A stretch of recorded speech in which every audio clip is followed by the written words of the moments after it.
This is Tommy Watt for TTT Boxing and IFL TV. I'm joined by WBO heavyweight world champion Joseph Parker. Thanks for joining us, mate. No worries, no worries. Here for the Jeff Horn, Gary Corcoran undercard, obviously supporting your stablemate from Duco. But the big stories this week have all been about yourself for the last few weeks. So that fight with Anthony Joshua, how close are we? Firstly, yeah, I'm here to support Jeff Horn, so looking forward to a good fight tonight. He's looking good, looking sharp, so I'll be cheering him on. The fight with Joshua is very close. We had a pause because we were both sort of fighting middle ground where both teams are happy, but I think we've come to a sort of conclusion, and I think we're just going to sort of tidy things up, lock it in, and get the fight going. Yeah, so it's been, say, an interesting and very public negotiation as it's gone down, and say, I was saying this to Kevin a minute ago, it's the first time I've ever seen either yourself or Joshua really sort of show any kind of bite, and both been very professional and very courteous to all of your opponents, but both of you seem to have just a little bit of needle when it comes to each other.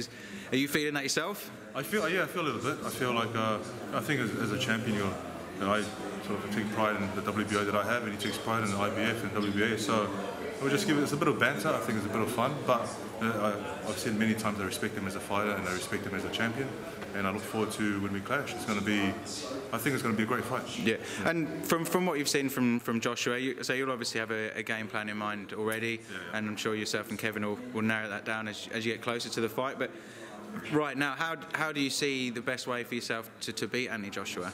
I think coming into the fight, I'll be a lot lighter than I was with the last three previous fights. So I'll be light, I'll be moving around, and I think angles and speed.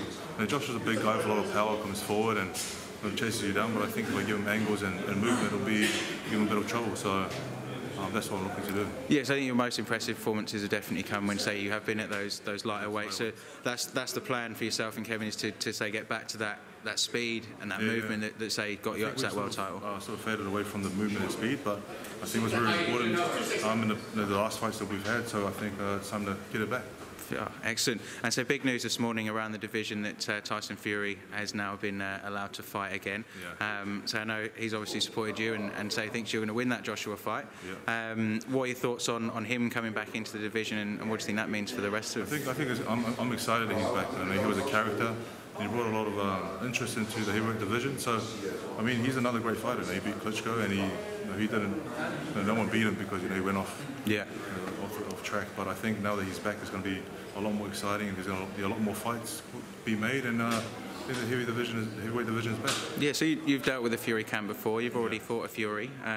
Is a fight further down the line, if you get past Joshua, would Fury be potentially next on the radar? Is that the next biggest name? Yeah, most definitely. I think there's Joshua, there's Fury, there's Balu, there's all those. I mean, the UK is where it's at the moment, so it'll be good to.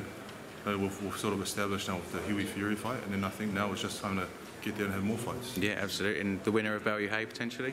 Yeah, that's another option. I think it's exciting because there's so many options. It's absolutely buzzing right now. Whoever we want, but there's a lot of top heavyweights out there. There is indeed, and we saw Alex Leopold earlier on this evening pick up another win. I know he's probably not on your radar, but you're certainly on his radar.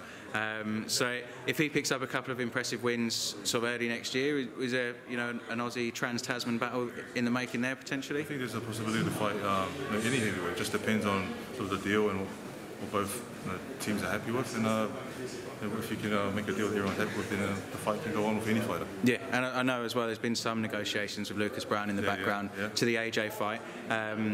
Well, yeah, what are your thoughts? So that would be a massive fight domestically, at least, if that was to happen. It'll be a massive fight here in Australasia, and I think Lucas Browne, undefeated, punches very hard, comes forward, always looking to fight and always ready to fight. So that'll be also a great fight if we do miss the Joshua opportunity. There may be a chance to fight him, but firstly, we're trying to get this Joshua fight unification. I haven't seen it for a while. Yeah, so about the biggest fight in the world right now. So fingers crossed. I know it's. Well, I think there's a deadline in the next few days. Am I right in thinking that? We were trying to lock something in before Christmas. Yeah. So we can all have a holiday and relax and enjoy, and then hit camp and know that we have something locked in. Well, fingers crossed we hear that good news very soon, mate. Enjoy the rest of your night. Thanks a lot for your time, Joseph. Thank you. Speak soon. Cheers, mate.